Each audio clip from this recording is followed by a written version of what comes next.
Salam sehat bagi Bapak dan Ibu di Padukuhan Polodadi.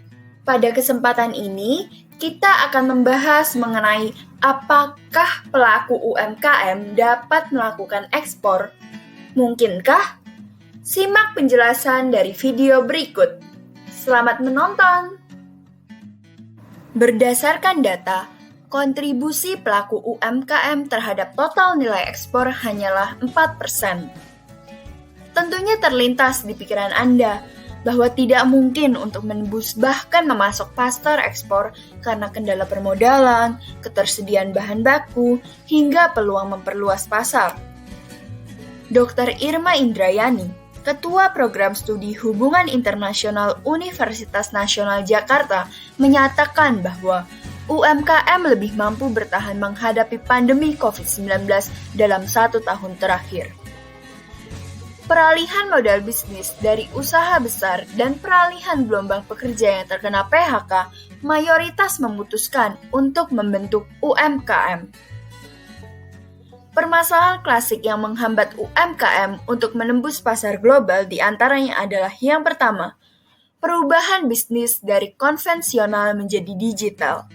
Yang kedua, pengendalian inflasi yang berpengaruh terhadap harga produk UMKM dan daya beli masyarakat. Yang ketiga, terbatasnya kemampuan menembus akses pasar, terutama untuk masuk ke platform digital. Yang keempat adalah kualitas produk. Yang kelima, marketing. Dan yang keenam, rendahnya tingkat kemitraan pelaku UMKM. Padahal, kemitraan diperlukan untuk menekan biaya produksi dan memperluas jaringan pasar. Produk yang memberikan kontribusi ekspor bagi Indonesia adalah pangan olahan, hasil perkebunan, olahan hasil hutan, furnitur, kerajinan, perhiasan, hasil tenun rakyat, garmen dan aksesorisnya, serta alas kaki. Untuk melakukan kegiatan ekspor, pelaku UMKM perlu memiliki legalitas dan badan usaha. Berikut merupakan tips untuk memulai ekspor. Yang pertama, siapkan dokumen legalitas usaha untuk ekspor. Dokumen tersebut diantaranya SIUP atau Surat Izin Perdagangan oleh Dinas Penanaman Modal Pelayanan Terpadu Satu Pintu, Kabupaten atau Kota. Kemudian ada TDP atau Tanda Daftar Perusahaan oleh Dinas Penanaman Modal Pelayanan Terpadu Satu Pintu Kabupaten atau Kota, NPWP atau Nomor Pokok Wajib Pajak oleh Kantor Pelayanan Pajak, dan NIK atau Nomor Identitas Kepabeanan oleh Ditjen Bea Cukai. Di beberapa daerah, dokumen yang sudah disebutkan kecuali NPWP sudah dapat diurus secara online, asalkan berkas dan persyaratan yang diminta sudah memenuhi. Bila belum memiliki NIK, maka Anda dapat menggunakan jasa undername atau meminjam bendera perusahaan lain yang memiliki NIK. Hal selanjutnya yang diperlukan adalah menyiapkan dokumen ekspor. Dokumen ekspor terbagi menjadi 3 bagian, yaitu dokumen ekspor yang utama, dokumen tambahan, dan dokumen yang diperlukan sebelum ekspor. Dokumen ekspor yang utama terdiri dari invoice dibuat oleh eksportir, packing list dibuat oleh eksportir, dan bill of lading dibuat oleh shipping company bila laut atau airway bill bila udara. Dokumen tambahan terdiri dari Certificate of Origin dari Dinas Perdagangan dan Industri Kabupaten atau Kota, Certificate of Analysis dari laboratorium, Certificate of Phytosanitary dari Badan Karantina untuk produk tumbuhan, dan dokumen tambahan lainnya sesuai permintaan pembeli. Kemudian, dokumen yang diperlukan sebelum ekspor adalah Shipping Instruction dari eksportir ke shipping line dan PEB, pemberitahuan ekspor barang dari eksportir.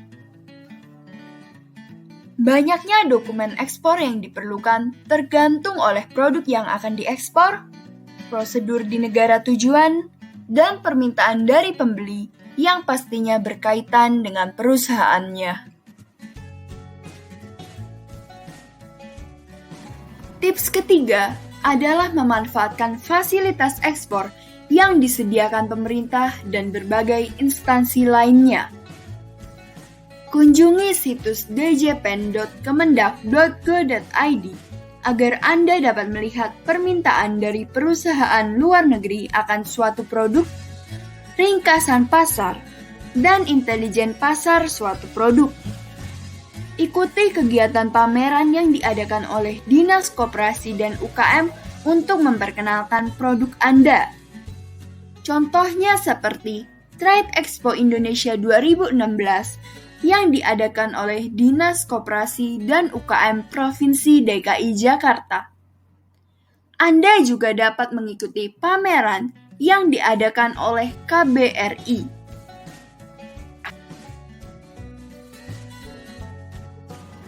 Tips keempat adalah memanfaatkan sosial media untuk mendapatkan respon. Apakah Anda pernah ingin mencari informasi melalui website pemerintah namun tidak jadi karena informasi tersebut terlalu terserak?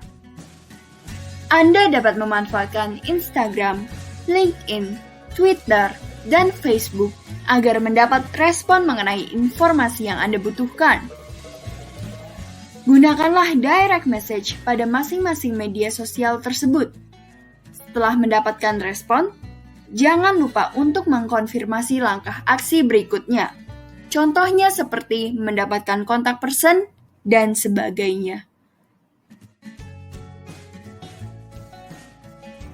Anda tidak memiliki produk sendiri namun ingin mencoba ekspor? Mulailah dengan menjual produk orang lain.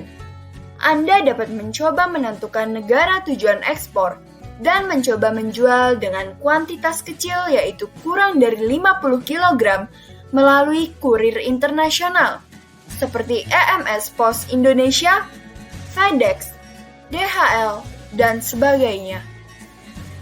Bergabunglah dengan komunitas bisnis ekspor dan optimalkan agar relasi Anda semakin kuat. Jika ada produsen yang belum memiliki orientasi ekspor namun memiliki produk yang dapat diekspor, serta ada non-produsen namun memiliki jejaring, jadikanlah hal tersebut sebagai peluang. Fokuslah dengan apa yang Anda miliki dibandingkan dengan apa yang tidak Anda miliki. Tetapkanlah tujuan Anda. Beberapa hal tersebut merupakan tips yang dapat Bapak dan Ibu ikuti untuk melakukan kegiatan ekspor. Bila Bapak dan Ibu ada pertanyaan, jangan ragu untuk hubungi kami ya. Terima kasih karena telah menonton. Semoga usaha Bapak dan Ibu diberikan kelancaran. Salam sehat.